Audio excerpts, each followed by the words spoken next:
জাকির ভাইয়ের পক্ষ থেকে শুভেচ্ছা স্বাগত। তারেক রহমানের আগমন, শুভেচ্ছা স্বাগত।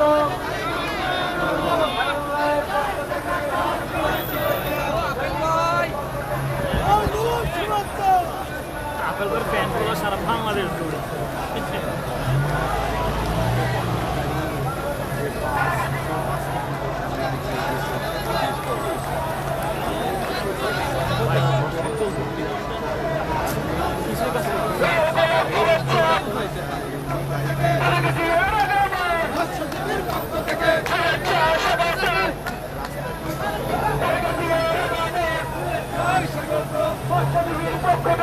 আমাদের এই বহর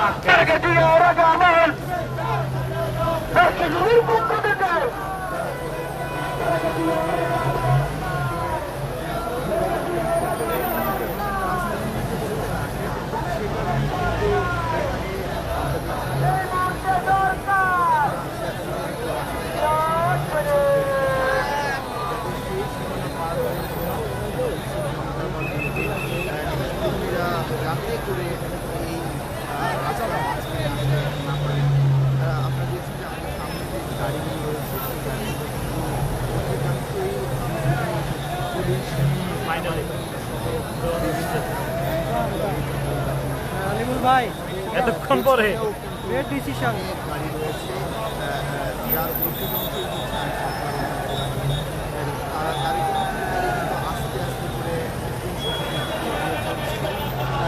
যে গাড়িতে রয়েছেন সেই গাড়িতে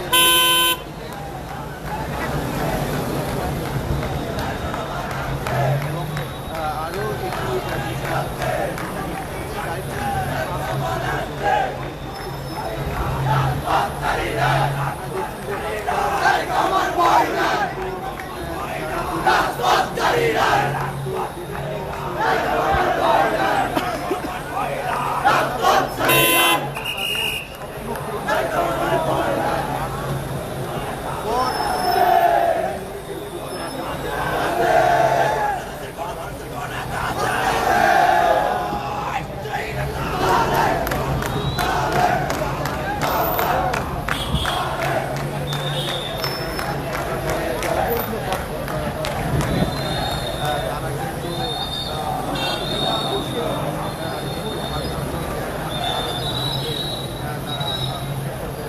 এরপরে কিন্তু 2008 সালের 3 সেপ্টেম্বর কিন্তু জামিনে মুক্তি পান এবং এরপর কিন্তু ওই বছরে 11 সেপ্টেম্বর সব বন্ধ হয়ে গেছে ওই বছর সেখানে বসবাস করেন। কি একটা নির্বাসিত জীবন, কি একটা কষ্টের জীবন, কি একটা দুঃখের জীবন তিনি সেখানে পার করেছেন, সেটা একমাত্র বিএনপির ভারপ্রাপ্ত চেয়ারম্যান তারেক রহমান এবং বাংলাদেশের একজন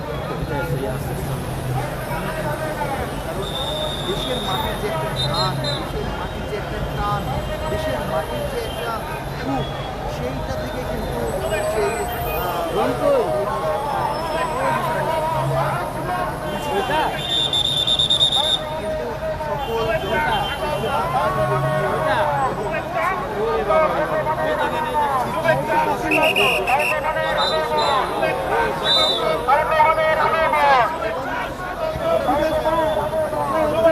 দেশেই বাংলাদেশের বীর বেশি অবতরণ করেছিল। বাংলাদেশের মানুষ দেখছে তাদের মহানায়ক বিএনপি ভারপ্রাপ্ত চেয়ারম্যান তারেক রহমান আজকে দেশে ফিরেছেন। বাম পাশে নেন তো, বাম পাশে নেন। আপনারা যে পাশে দেখছেন যে চারপাশে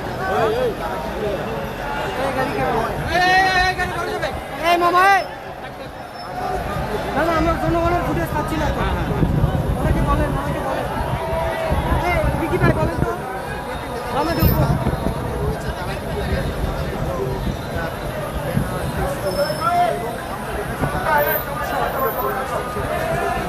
তাদের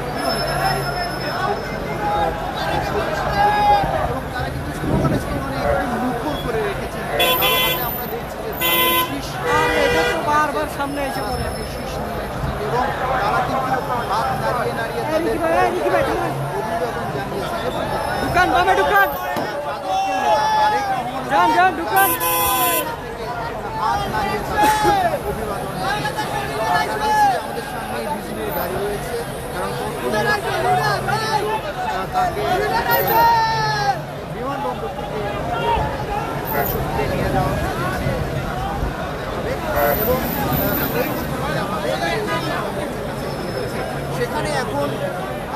সত্যটা জানতে পেরেছি সেখানে লক্ষ লক্ষ মানুষ উপস্থিত হয়েছেন শুধুমাত্র তারেক রহমানকে এক নজর দেখার জন্য।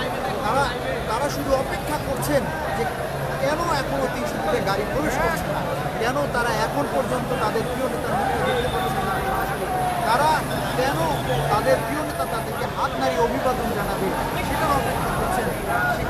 সেখানেও কিন্তু লক্ষ জনতার ঢল এবং সেখানে স্লোগানে মুখরিত করে রেখেছে বিএনপি নেতাকর্মীরা। পাশাপাশি যা উৎসুক জনতা আছে, দেশের সাধারণ জনগণ আছে, তারাও কিন্তু এখানে উপস্থিত হয়েছেন তাদের প্রিয় নেতা তারেক রহমানকে দেখার জন্য। আগে আপনাদেরকে বলেছিলেন বিএনপির যুগ্ম মহাসচিব হুমায়ুন কবির, তিনি কিন্তু গতকালকে আমাদের বলেছিলেন যে তারেক রহমান আসলে নিরাপত্তার মধ্যে যেতে চান না, জনতা যারা থাকবে তাদেরকে সঙ্গে নিয়ে কিন্তু তিনি মঞ্চ পর্যন্ত যেতে চান এবং সেখান থেকে কিন্তু তিনি এবারে যেতে চান, এমনটাই আশা তিনি ব্যক্ত করেছিলেন। কিন্তু যেহেতু একটা নিরাপত্তার বিষয় থেকে যায়, সে কারণেই কিন্তু নিরাপত্তার বলয়ের মধ্যে থেকে এখানে কিন্তু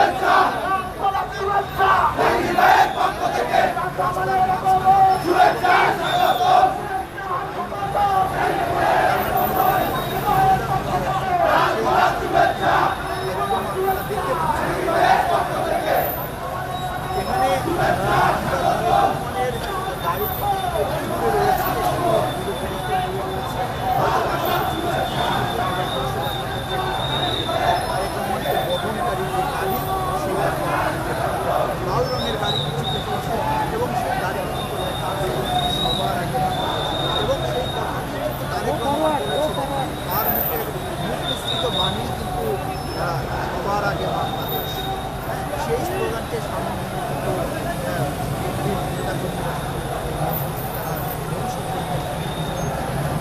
নেতাকর্মী এবং সাধারণ